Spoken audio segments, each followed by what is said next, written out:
Blood spattered across Eliza Gentry's pale yellow dress as she clutched her wounded arm. The stagecoach robbery having left her injured and alone in a town that seemed determined to turn its back on her. North Platte, Nebraska.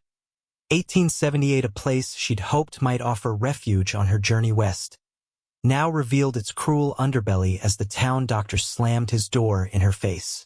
"We don't treat your kind here," the white-haired physician had sneered, his eyes traveling dismissively over her threadbare traveling clothes and the small wooden box she carried that contained all her worldly possessions. "Go back to wherever you came from." Eliza staggered down the wooden boardwalk, her vision blurring as blood continued to seep through her fingers. The bullet had only grazed her, but the wound was deep enough to need proper tending. The stagecoach driver and other passengers had scattered after the robbery, leaving her alone in this unfamiliar town with night approaching and her arm throbbing with each heartbeat. Miss, are you all right?" A deep voice cut through the buzzing in her ears. Eliza turned, swaying slightly, to see a tall man approaching. His face was partially shadowed by a wide-brimmed hat, but she could make out concerned blue eyes and a strong jaw darkened with several days' worth of stubble. Unlike the well-dressed townspeople who had given her a wide berth on the street, he wore dust-covered riding clothes and a revolver holstered at his hip. "The doctor," she managed, her voice thin with pain. "He wouldn't." "Whoa there," the man said, stepping forward swiftly as her knees buckled. His arms caught her before she hit the ground, and the last thing Eliza remembered was the scent of leather, horse, and open prairie as darkness claimed her. Owen Xavier had come to North Platte for supplies, not trouble. Yet trouble seemed to find him regardless of his intentions. The woman in his arms was too light and pale as a ghost save for the bright crimson stain spreading across her sleeve. "Miss, can you hear me?" he asked, but her eyes remained closed. A few townspeople had stopped to stare, but none moved to help. Owen recognized the look in their eyes, the same one he'd seen in too many frontier towns. Judgment, suspicion. The woman's clothes, while modest, were worn and travel-stained. Her dark hair had come loose from its pins, and the wooden box that had fallen beside her contained what looked like writing implements and a few books. To the good people of North Platte, she might as well have been wearing a scarlet letter. "Where's the doctor's office?" Owen demanded of an older woman watching from the boardwalk. "Down the street," but the woman hesitated. "But what?" Owen snapped. "Dr. Peterson won't treat her." A man in a shopkeeper's apron volunteered. "Already turned her away once." Owen felt his jaw tighten. "And why's that?" The shopkeeper shrugged. "Said she's likely one of them schoolteachers from back east, coming to fill our children's heads with nonsense. We don't need their kind here." A schoolteacher, bleeding in his arms because the local doctor was too self-righteous to do his job. Owen had seen this kind of prejudice before, small-minded people threatened by education and progress. It made his blood boil. "How far to the next town with a doctor?" Owen asked, already calculating how long the woman could last with that wound. 15 miles to Sutherland," the shopkeeper replied. "But there's a storm coming. You'd be a fool to try it tonight." Owen looked down at the unconscious woman. Her face was delicate, with a scattering of freckles across her nose and a small scar near her right eyebrow. She couldn't be much older than 25. Too young to die because of some backward doctor's prejudice. "I've been called worse than fool," Owen muttered. With a swift movement, he gathered the woman more securely in his arms and strode toward the livery stable where he'd left his horse. The stable boy, a gangly youth of about 15, looked up in surprise as Owen entered with his burden. "Mr. Xavier, what's no time to explain, Billy? Get my horse saddled, quick as you can." Billy's eyes widened at the sight of the blood, but he moved swiftly to comply. "That's the lady from the stagecoach robbery," he said. throwing Owen's saddle onto the back of his chestnut gelding. Heard tell the Barton gang hid it about 5 miles out. Barton gang. Owen frowned. James Barton and his brothers were notorious in these parts, known for their brutality. The woman was lucky to be alive. Yes, sir. Killed the guard, I heard. Passengers all scattered. Owen set the woman down carefully on a pile of clean hay while he helped Billy with the saddle. You know her name? He asked. Billy shook his head. No, sir. Just arrived today. He hesitated. Is she going to be all right? Not if she stays in this town, Owen replied grimly.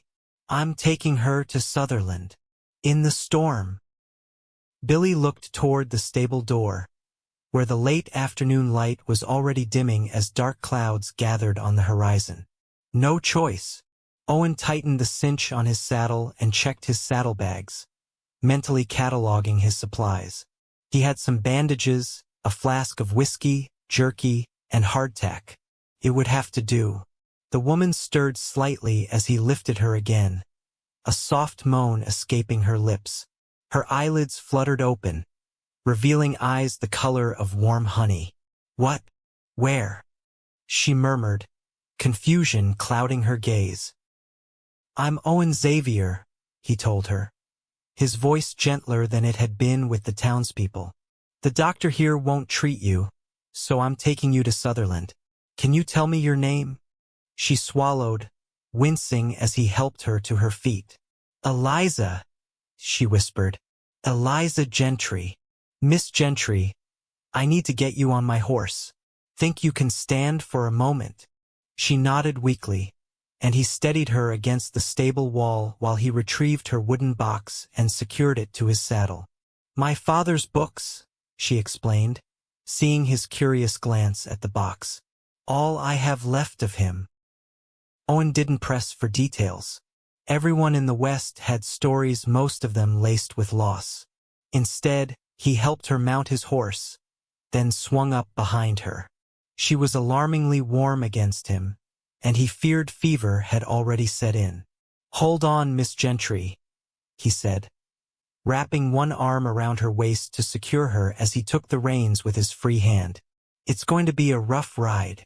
They left North Platte as the first raindrops began to fall, dark clouds gathering overhead like harbingers of the trial ahead. Owen felt Eliza trembling against him, whether from pain or cold he couldn't tell. He urged his horse into a steady trot, mindful of the precious cargo he carried. I'm sorry, Eliza murmured, her voice barely audible over the increasing patter of rain. You shouldn't have to do this for a stranger. Rest? Owen replied, tightening his hold as they navigated a rough patch of trail. Save your strength. But Eliza seemed determined to explain herself. The stagecoach. They came out of nowhere. 6 men, masked. They took everything of value. The guard tried to fight. Her voice caught.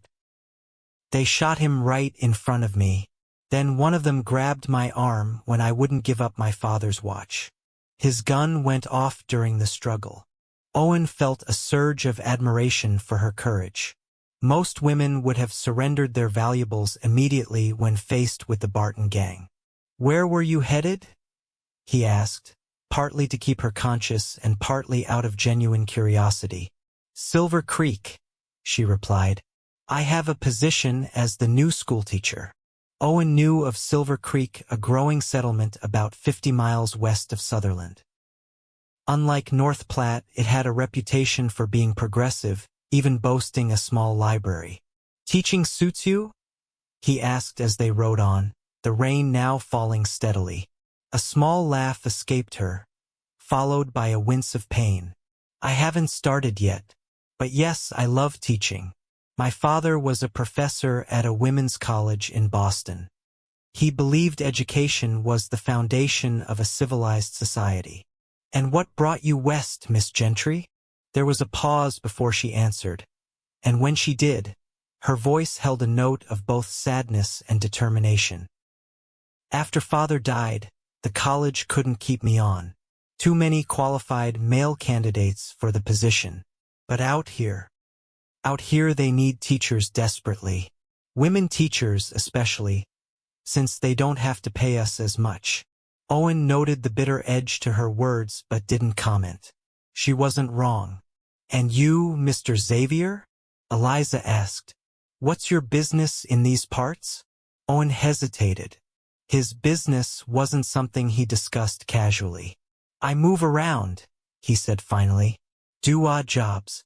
Right now, I'm delivering horses to ranches in the territory. It wasn't a lie exactly. He did deliver horses when he wasn't tracking men like the Barton brothers for bounties.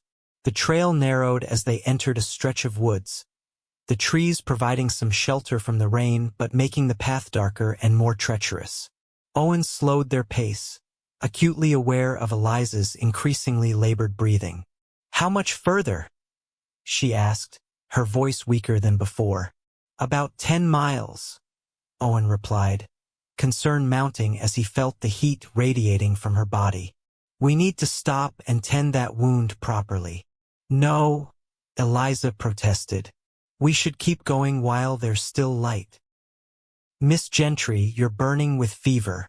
I need to clean that wound and change the bandage, or we won't make it to Sutherland at all. She didn't argue further, which worried Owen more than her protests would have. He guided his horse off the trail toward a rock outcropping that offered some protection from the elements. The rain had lessened slightly, but thunder rumbled in the distance, promising worse to come. With careful movements, Owen dismounted and then helped Eliza down. She swayed dangerously, and he kept an arm around her waist as he led her to the shelter of the rocks. Sit here, he instructed, helping her settle against the stone. I need to gather some firewood before it gets too wet. Eliza nodded weakly, her eyes glazed with fever. Owen worked quickly, collecting what dry wood he could find under the trees and returning to build a small fire in the shelter of the rocks. Once the flames were crackling, he retrieved his medical supplies from his saddlebag. I need to see your arm, he said gently, kneeling beside her. Eliza looked at him warily, then slowly extended her injured arm. The sleeve of her dress was stiff with dried blood, and fresh crimson seeped through where the makeshift bandage had slipped. I'll have to cut the sleeve, Owen warned, drawing a knife from his boot. Eliza nodded, watching his face rather than his hands as he carefully slit the fabric from wrist to shoulder, revealing the angry wound beneath. Owen sucked in a breath between his teeth. The bullet had carved a deep furrow along her upper arm, and the edges of the wound were an alarming shade of red. This is going to hurt, he warned, uncorking his flask of whiskey. Drink some of this first. Eliza accepted the flask with her good hand and took a cautious sip, coughing as the strong liquor burned her throat. That's terrible, she gasped.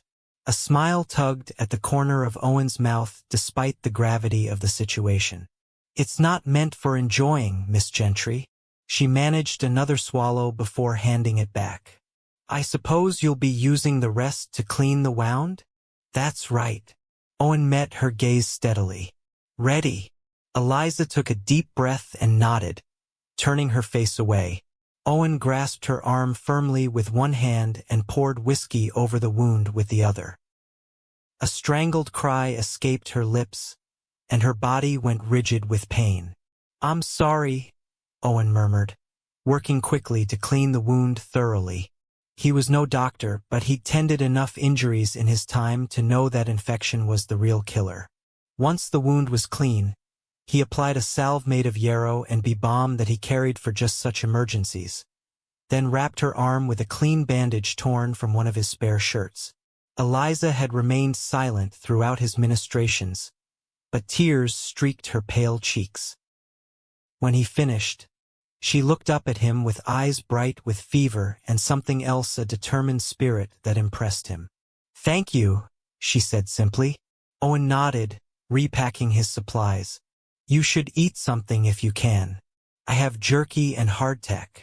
I'm not hungry, Eliza replied, but at his stern look, she relented.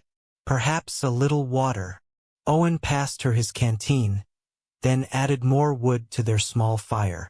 Outside their shelter, the storm had intensified, rain pelting down in sheets and wind howling through the trees. "Looks like we'll be staying here tonight," he observed, settling back against the rock wall across from her. "We can start for Sutherland at first light." Eliza looked alarmed. "But the fever will be worse if I drag you through the storm in the dark," Owen finished firmly.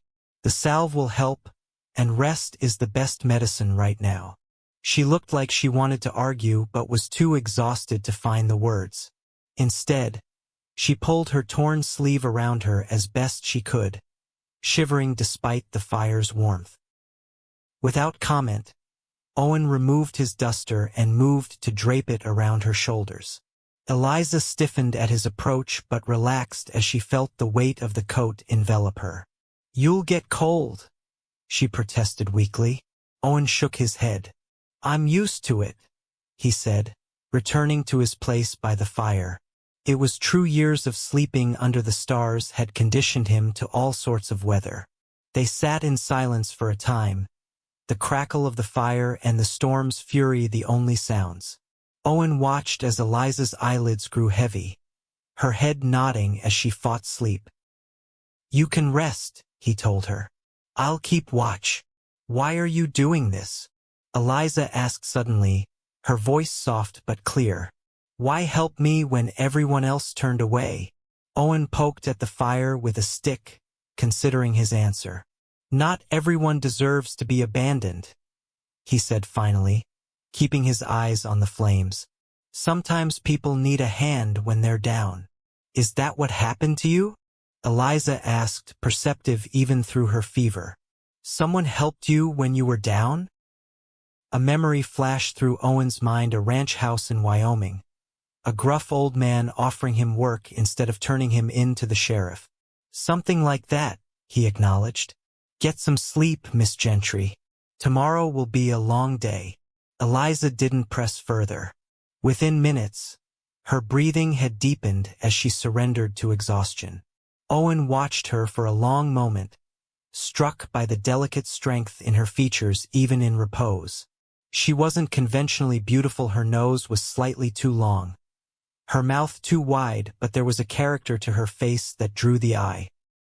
It had been a long time since Owen had allowed himself to notice such things about a woman. His lifestyle didn't lend itself to attachments. But as the night deepened and the storm raged around their small shelter, he found himself wondering what might have happened if he'd met Eliza Gentry under different circumstances. Morning broke with lingering clouds but no rain, the storm having spent itself overnight. Owen, who had dozed only fitfully, was already checking his horse when Eliza stirred. Her face was flushed, but her eyes seemed clearer than the previous evening. "How are you feeling?" he asked, approaching with the canteen. Eliza accepted it gratefully. "Better, I think. The pain is less." Owen crouched beside her and gently placed a hand on her forehead. She was still warm but not alarmingly so. "Fever's down," he confirmed. "Think you can ride?" "Yes," Eliza said with determination, attempting to stand. She swayed slightly, and Owen steadied her with a hand at her elbow. "Easy," he cautioned. "We're in no rush."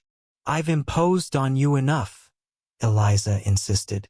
"The sooner we reach Sutherland, the sooner you can be on your way." Owen didn't argue, though he had no intention of abandoning her until he was certain she would recover. He helped her to the horse, noting how she bit her lip against the pain when he lifted her into the saddle.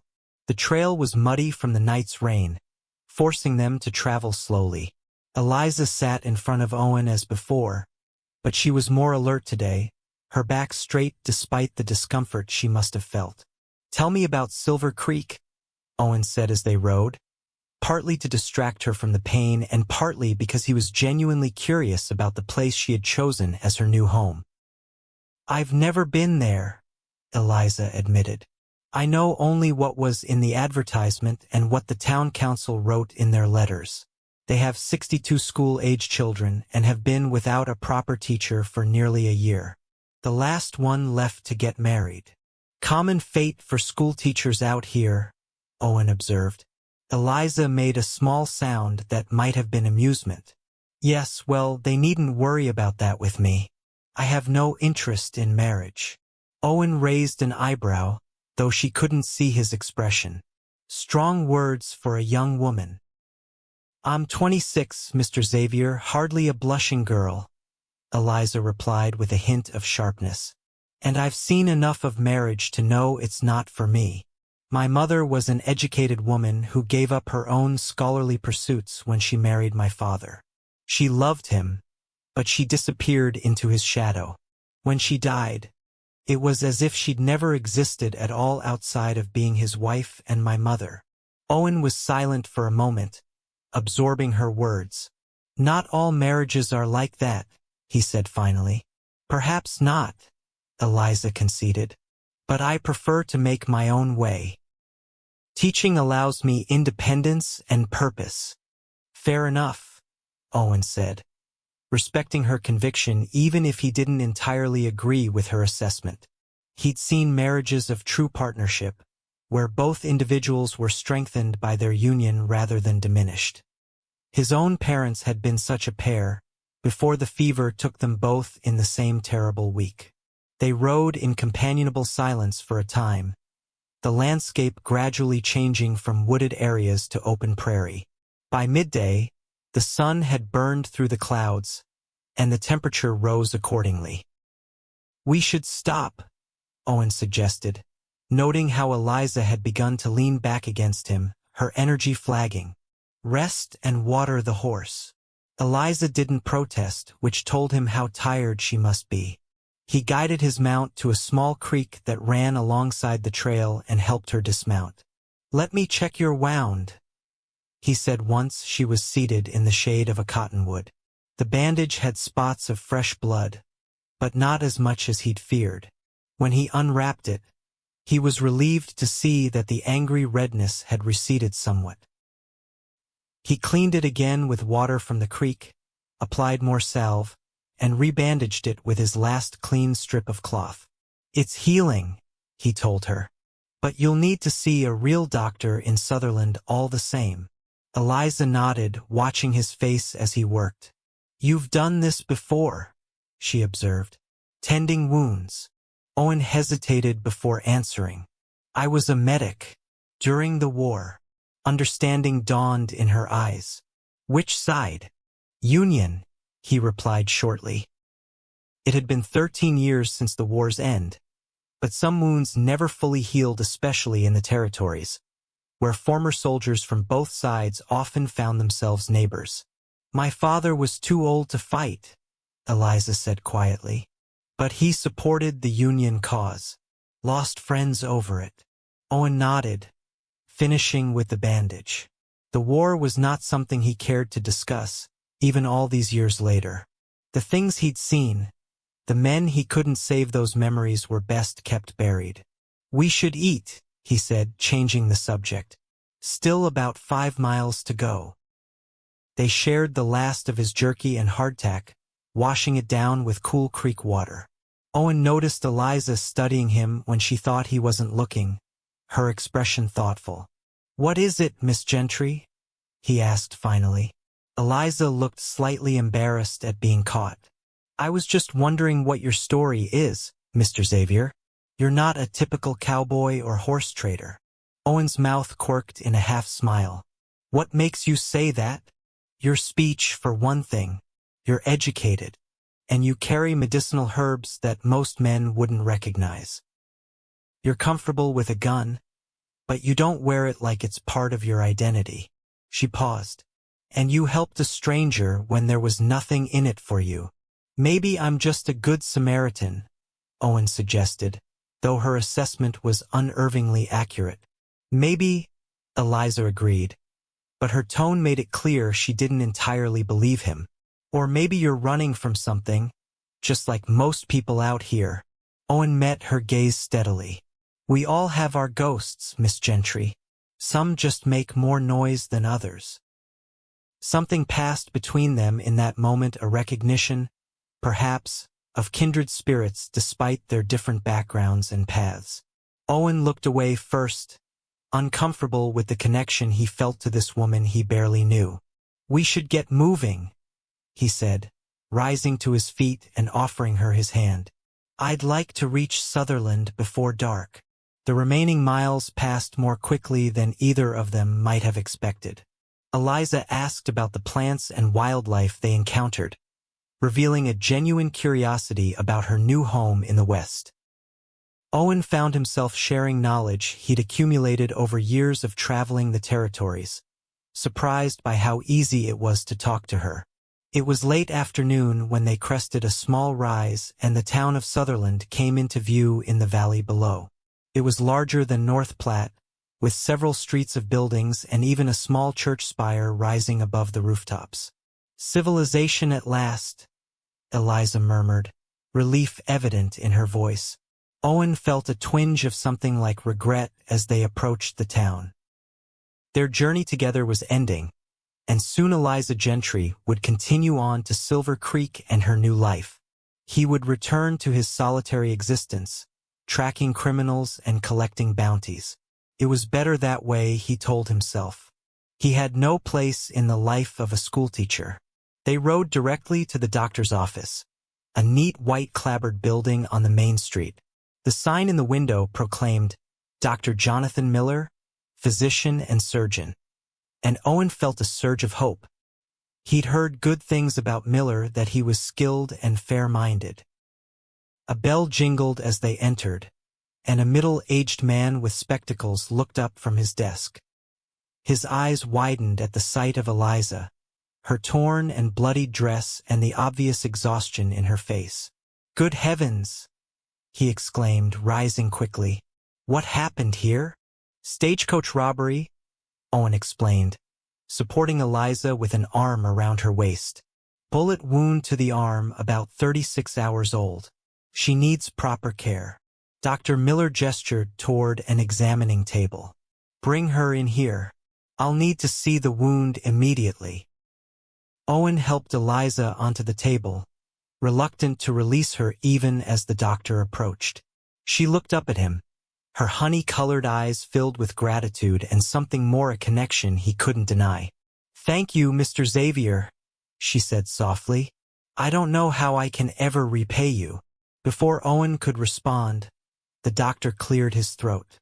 "If you'll wait outside, sir, I'll examine the patient now." Owen hesitated, then nodded. "I'll be right outside if you need me," he told Eliza, then stepped into the waiting room, closing the door behind him. Alone with his thoughts, Owen paced the small room. The rational part of his mind told him his duty was done. He had delivered Eliza to a doctor who would treat her. He should collect his horse, find a room at the hotel, and be on his way in the morning. The Barton gang wouldn't track themselves, and the bounty on James Barton alone would set him up comfortably for months. But something held him in that waiting room, something stronger than reason or practicality. The image of Eliza's face, the feel of her in his arms as they rode, the courage she'd shown despite her pain, these things had worked their way under his skin in a way he hadn't experienced in years. The door to the examining room opened, and Dr. Miller emerged, wiping his hands on a towel. "How is she?" Owen asked immediately. "She'll recover," the doctor assured him. "The wound was deep but clean, thanks to your care. I've stitched it properly and given her something for the pain and to prevent infection. She'll need rest and careful monitoring for the next few days." Relief washed through Owen. "Can I see her?" Dr. Miller studied him for a moment, then nodded. "Briefly. She's quite exhausted."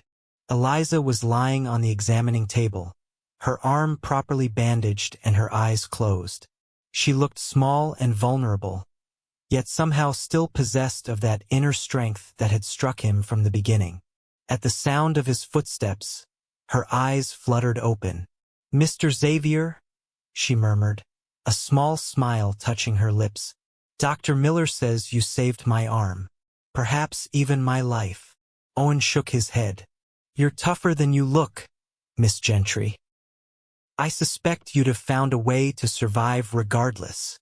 "Nevertheless," she insisted, "I owe you a debt I can't repay." "No debt," Owen said firmly. "Anyone would have done the same." Eliza's expression turned wry. "We both know that isn't true.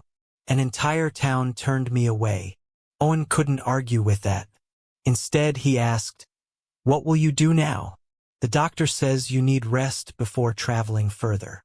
Dr. Miller has kindly offered me a room in his home. His wife will look after me until I'm strong enough to continue to Silver Creek." She hesitated. "And you? Will you continue on your way?" The question hung in the air between them, laden with unspoken possibilities. Owen found himself at a crossroads he hadn't anticipated when he'd lifted an injured woman onto his horse just one day earlier.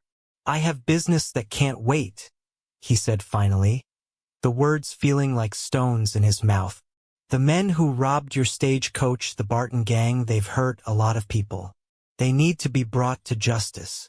Understanding dawned in Eliza's eyes. "You're a bounty hunter." It wasn't a question, but Owen nodded anyway. "Yes." He expected disapproval. Educated people from the East often viewed his profession as little better than the criminals he pursued. But Eliza simply studied his face for a long moment. "Be careful, Mr. Xavier," she said finally. "I would hate to think of someone else finding you wounded and alone." The concern in her voice stirred something in Owen's chest that he thought he'd buried long ago. "I'm always careful, Miss Gentry." "Eliza," she corrected softly. "After all we've been through, I think you can call me Eliza." "Eliza," he echoed, liking the way her name felt on his tongue. "Then you must call me Owen." A gentle knock at the door interrupted the moment. Dr. Miller poked his head in, his expression apologetic. "Miss Gentry needs her rest now." Owen nodded, knowing the doctor was right. He turned back to Eliza, suddenly reluctant to say goodbye. "I should let you rest." Eliza caught his hand, her fingers warm against his. Will you stop in Silver Creek on your way back? Let me know that you're safe." The request surprised him, and for a moment, Owen couldn't find words to respond. Finally, he squeezed her hand gently. "I will," he promised, though he knew such promises were dangerous in his line of work. With a final nod to the doctor, Owen left the examination room. He paid Dr. Miller for Eliza's care, ignoring the physician's protests that it wasn't necessary. "See that she gets to Silver Creek safely when she's ready to travel," Owen instructed, pressing extra coins into the doctor's hand. Outside, the streets of Sutherland were quiet in the gathering dusk. Owen stood for a moment looking back at the doctor's office, fighting an irrational urge to return to Eliza's side. Then, with a shake of his head, he turned toward the livery stable. The Barton gang wouldn't wait, and neither could he. 3 weeks later, Eliza Gentry stood at the blackboard in Silver Creek's one-room schoolhouse, guiding her students through a lesson in geography.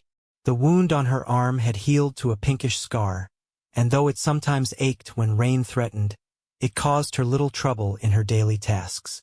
Silver Creek had welcomed her with open arms, grateful for a qualified teacher willing to take on the community's children.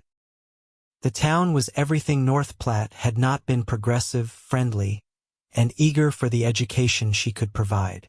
Her small cabin behind the schoolhouse was comfortable, if modest, and she had quickly established routines that gave structure to her days. Yet in quiet moments, her thoughts invariably turned to Owen Xavier. The man who had saved her life had occupied far too many of her waking thoughts since they'd parted in Sutherland. She found herself scanning the streets whenever she walked to the general store, hoping to catch a glimpse of a tall figure in a wide-brimmed hat. But 3 weeks had passed with no word or sign of him. "Miss Gentry," A small voice pulled her from her reverie. Eliza turned to find Sarah Jenkins, a bright 8-year-old, looking up at her with concern. "Yes, Sarah? You stopped talking in the middle of a sentence," the child informed her. "Are you feeling poorly again?" Eliza smiled reassuringly at her student. "No, dear, just lost in thought. Now, who can tell me the capital of Wyoming Territory?" The children chorused, "Cheyenne," and the lesson continued. But Eliza's concentration was broken by the sound of horses outside, more than one, by the sound of it, and approaching at a gallop. Such arrivals were unusual in sleepy Silver Creek. Eliza moved to the window, her heart accelerating with hope that was quickly dashed. 3 riders were pulling up in front of the sheriff's office across the street, and none of them was Owen. "Continue reading the next paragraph silently," she instructed her students, stepping outside to see what the commotion was about. Sheriff Thomas Grant emerged from his office to meet the riders, his normally affable face serious as he spoke with them. One of the men gestured urgently toward the hills west of town, his horse dancing nervously beneath him. "Miss Gentry," Sheriff Grant called, spotting her on the schoolhouse steps. "Might need to keep the children inside today. Got word of trouble nearby." Eliza crossed the dusty street quickly, concern replacing her curiosity. "What kind of trouble?" The sheriff lowered his voice as she approached. "Barton gang was spotted about 10 miles west. Seems they had a run-in with a bounty hunter. Man's hurt bad, according to these fellas who found him." Eliza felt the blood drain from her face. "A bounty hunter? Do you have a name?" Sheriff Grant glanced at one of the riders. "Young fellow said his name was Xavier, I believe." "Owen Xavier?" Eliza asked, her voice barely above a whisper. The rider nodded. "That's him. Tough son of a," he caught himself, glancing at Eliza. "Tough fellow. Killed 2 of the Bartons before they got him. James Barton put a bullet in his side." "Where is he now?" Eliza demanded. "We brought him to Doc Foster's place," another rider replied. "But it don't look good, madam. Lost a lot of blood." Eliza turned to the sheriff, decision made in an instant. "Please ask Mrs. Wilson to take over my class," she said, naming the former teacher who sometimes substituted. "I need to go to Dr. Foster's immediately." Sheriff Grant looked surprised but nodded. "I'll send my deputy over to the Wilson place right away." Without waiting for further discussion, Eliza hitched up her skirts and ran toward the doctor's small house at the end of the main street. Her heart hammered in her chest, not from the exertion but from fear that she might be too late, that the man who had saved her life might lose his own before she could even thank him properly. Dr. Foster's assistant, a young woman named Mary, looked startled when Eliza burst through the door. "Miss Gentry." "What, Owen Xavier?" Eliza interrupted, catching her breath. "I heard he was brought here. I need to see him." Mary's expression grew solemn. "The doctor's with him now. It's very serious, Miss Gentry." "Please," Eliza said, her voice breaking slightly. "He saved my life. I need to see him." Perhaps it was the emotion in Eliza's voice or the determination in her eyes, but Mary relented. "This way," she said, leading Eliza down a short hallway to a closed door. She knocked softly before opening it. Dr. Foster, a balding man in his 50s, looked up from his patient with a frown that deepened when he saw Eliza. "Miss Gentry, this is not appropriate." "I know this man," Eliza said firmly, stepping into the room despite the doctor's objections. "He saved my life when the doctor in North Platte refused to treat me. Please, let me stay with him, Dr." Foster hesitated, then sighed. "I've removed the bullet and stitched the wound, but he's lost a great deal of blood. The next few hours are critical." He gestured to a chair beside the bed. "You can sit with him, but don't expect much." He's deeply unconscious. Eliza nodded gratefully and moved to the bedside. Owen lay motionless, his skin ashen against the white sheets. His chest rose and fell with shallow breaths, and a bandage wrapped around his torso was already showing spots of red. "I'll return shortly to check on him," Dr. Foster said, gathering his instruments. "Call Mary if there's any change." When the doctor had gone, Eliza sank into the chair and took Owen's hand in hers. It was cold and limp, so different from the strong, capable hands that had tended her wound and guided his horse through the storm. "Owen," she whispered, leaning close, "I don't know if you can hear me, but I'm here. You saved me, and now it's my turn to help you." There was no response, not even a flicker of his eyelids. Eliza tightened her grip on his hand. "You promised to come to Silver Creek," she reminded him, her voice breaking slightly. "You promised to let me know you were safe." "Well, this isn't what I had in mind, Owen Xavier." For hours, Eliza sat beside him, talking softly when she could find words, silent when she could not. She told him about her students, about Silver Creek, about the life she was building. She spoke of her hopes for the school and her plans to start a small library. And as the afternoon waned into evening, she found herself sharing more personal thoughts, how often she had thought of him, how she had scanned the horizon hoping to see him riding toward town. "I've never believed in fate," she confessed as shadows lengthened in the room. "I've always thought we make our own destiny through our choices. But meeting you, sometimes I wonder if some things are meant to be." Night fell, and Mary brought a lamp and a tray of food that Eliza barely touched. Dr. Foster returned several times to check Owen's pulse and change his bandages. Each time, his expression remained grave. "You should get some rest, Miss Gentry," he advised during his midnight visit. "There's nothing more to be done tonight." "I'll stay," Eliza replied, her voice hoarse from hours of talking. "Please."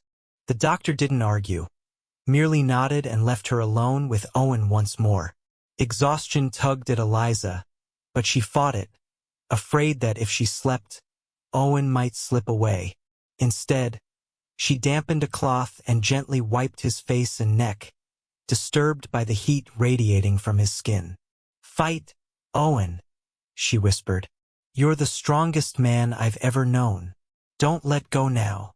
Sometime in the early hours of the morning, Eliza dozed despite her best efforts.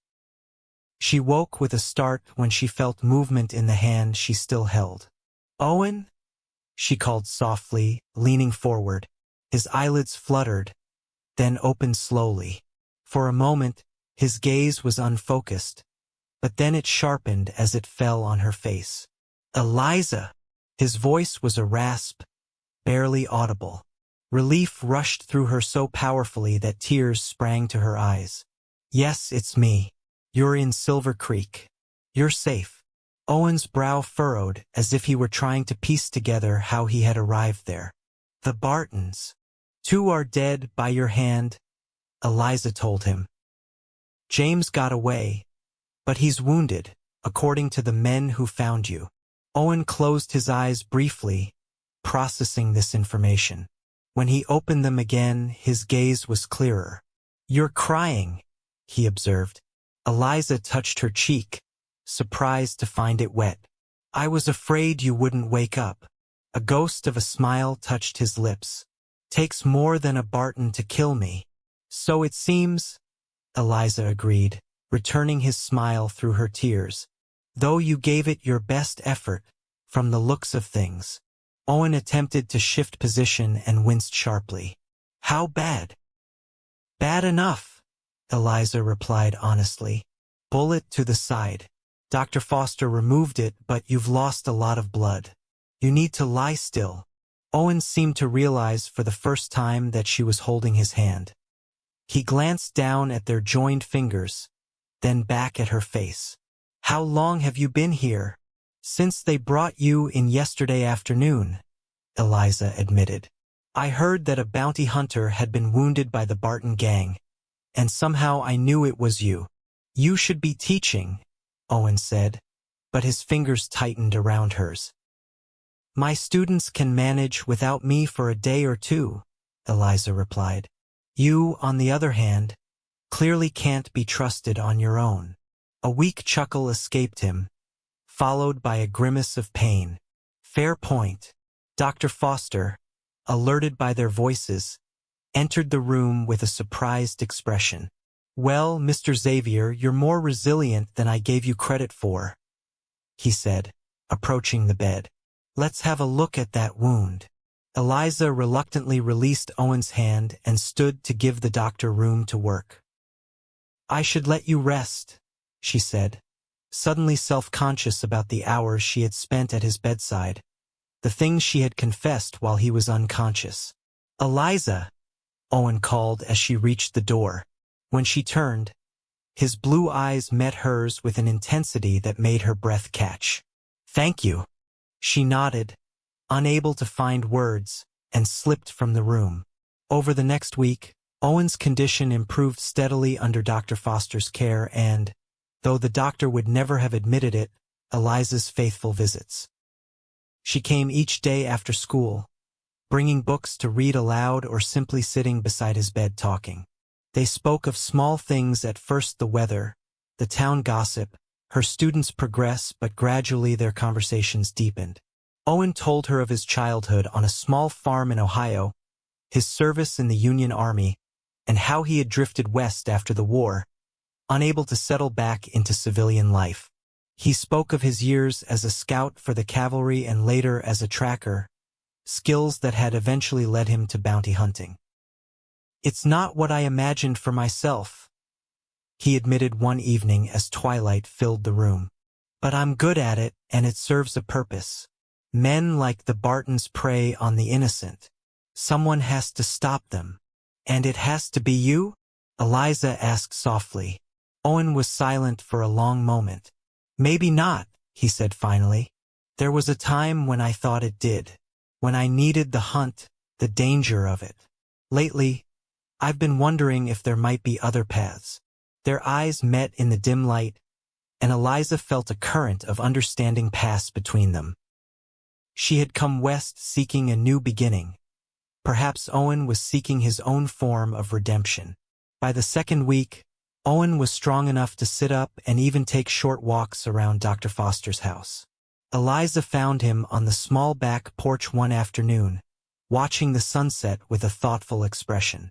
Dr. Foster says you're healing remarkably well, she said, joining him on the bench. Owen nodded. Says I can leave by the end of the week. The words hung in the air between them, heavy with implication. Would he ride out of Silver Creek as he had ridden in, following the trail of the remaining Barton brother? Or could there be another possibility?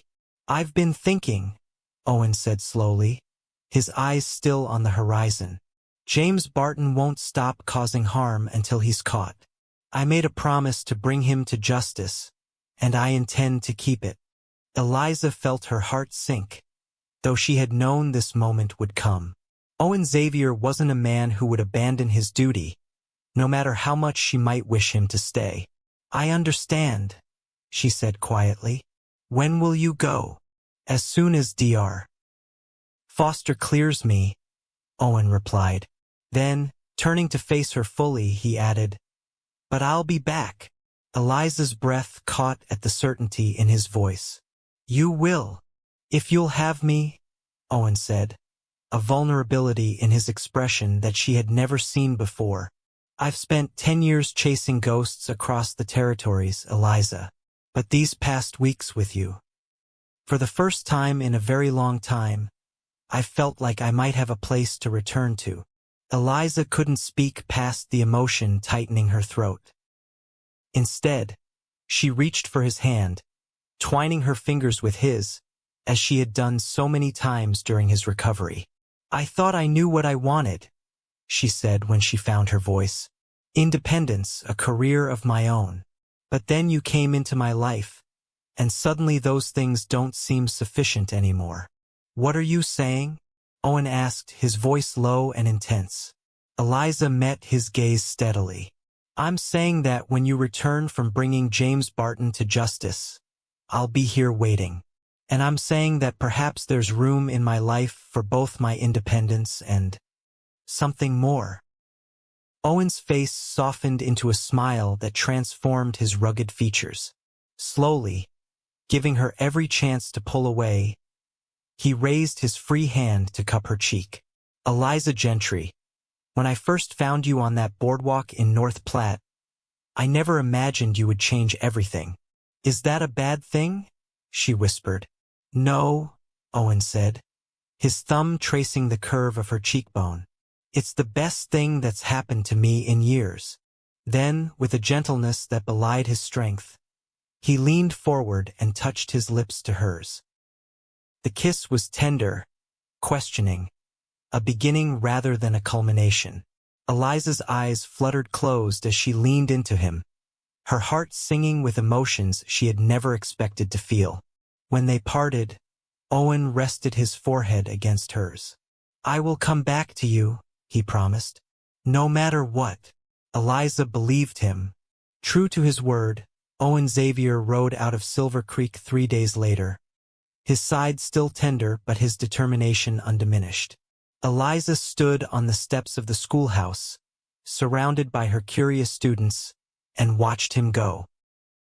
He turned in the saddle at the edge of town, raising his hand in a gesture that was part farewell, part promise. The weeks that followed were among the longest of Eliza's life. She threw herself into her teaching with renewed vigor, extending the school day to include advanced lessons for older students and organizing a lending library from her own books and donations from townspeople. In the evenings, she wrote long letters to Owen, knowing she had no way to send them but needing to share her thoughts with him nonetheless. Autumn painted the prairie in golds and russets, and still there was no word. Eliza refused to give in to fear, though each passing day tested her resolve. Owen was skilled, experienced. He would return as he had promised. The first snow of winter dusted Silver Creek in early November, and Eliza was preparing the schoolhouse for the day's lessons when she heard hoofbeats on the frozen ground outside. Heart racing, she moved to the window. A lone rider approached through the swirling snow, his broad shoulders and the set of his hat achingly familiar. Eliza flung open the door, heedless of the cold, and ran into the street. Owen dismounted as she approached, his face weary but his eyes lighting with joy at the sight of her. Without hesitation, Eliza threw herself into his arms, laughing and crying all at once. "You're back," she breathed, pulling away just enough to search his face. "Are you hurt? Did you find him?" Owen smiled, brushing snowflakes from her hair with a gentle hand. "I'm fine. And yes, James Barton is in custody in Cheyenne. He'll stand trial for his crimes." "So it's over?" Eliza asked, hardly daring to believe it. "That chapter is," Owen confirmed. Then, to her surprise, he dropped to one knee in the snow before her. "Eliza Gentry, I've had a lot of time to think these past weeks. About what I want, about the man I want to be." He took her hand in his. "I love you. I think I've loved you since that storm-filled night when you faced pain with more courage than most men I've known. I can't offer you much, I'm not a wealthy man, but I promise to love you, protect you, and stand beside you rather than in front of you for all my days. Will you marry me?" Eliza's vision blurred with tears as she looked down at this man who had saved her in more ways than one. The man who had shown her that independence and love were not mutually exclusive. "Yes," she whispered, then louder. "Yes, Owen Xavier, I will marry you." Joy broke across his face like sunrise as he rose to his feet and pulled her into his arms. Their kiss was a promise, a beginning, a declaration that neither of them would ever again face life's storms alone. They were married a month later in Silver Creek's small church, with Eliza's students strewing pine boughs in her path and the entire town in attendance. Owen, having turned in his last bounty and hung up his guns for good, took a position as Silver Creek's deputy sheriff. His tracking skills and knowledge of the territories proved invaluable, and within a year, he was elected sheriff when Thomas Grant retired. Eliza continued teaching, expanding the school as Silver Creek grew with the railroad's arrival. Together, she and Owen built a life that balanced independence and partnership, strength and tenderness, creating the kind of marriage she had once thought impossible. In the spring of their second year together, they welcomed a son, William, named for Eliza's father. 2 years later, a daughter, Margaret, completed their family. The children grew up with a love of learning inherited from their mother and a sense of justice from their father. On warm summer evenings, when the children were tucked into bed, Eliza and Owen often sat on the porch of their small house at the edge of town, watching the stars emerge over the prairie. Sometimes they spoke of the future of their hopes for the children, of the town's growth, of the books Eliza had begun to write about frontier education. Other times they reminisced about their first meeting, marveling at the twists of fate that had brought them together. "Do you ever regret it?" Eliza asked one such evening, her head resting against Owen's shoulder. "Giving up the life you had before?" Owen's arm tightened around her. "Not for a moment," he said with the certainty that had always been his hallmark. "Everything I did before was searching. Everything since has been finding." Eliza smiled, content in the knowledge that they had both found exactly what they needed, not in independence alone, nor in traditional roles, but in a love that allowed each of them to be fully themselves while creating something greater together. And if sometimes, when strangers passed through Silver Creek, they were surprised to find the sheriff's wife teaching advanced mathematics or writing articles for Eastern education journals, or to see the sheriff himself attending school functions and proudly supporting his wife's achievements, well, that was just the way of things in their corner of the West. A place where a wounded woman and the cowboy who had once carried her to safety had built not just a life together, but a legacy of courage, compassion, and love that would endure long after the frontier itself had faded into history. As the years passed and Silver Creek grew from a frontier settlement into a proper town, Owen and Eliza Xavier remained its moral compass and living testament to the power of love to heal even the deepest wounds. Their story, which had begun with a doctor's rejection and a stranger's kindness, became legend in those parts, a reminder that sometimes the greatest journeys are not measured in miles but in the distance from loneliness to belonging, from isolation to love.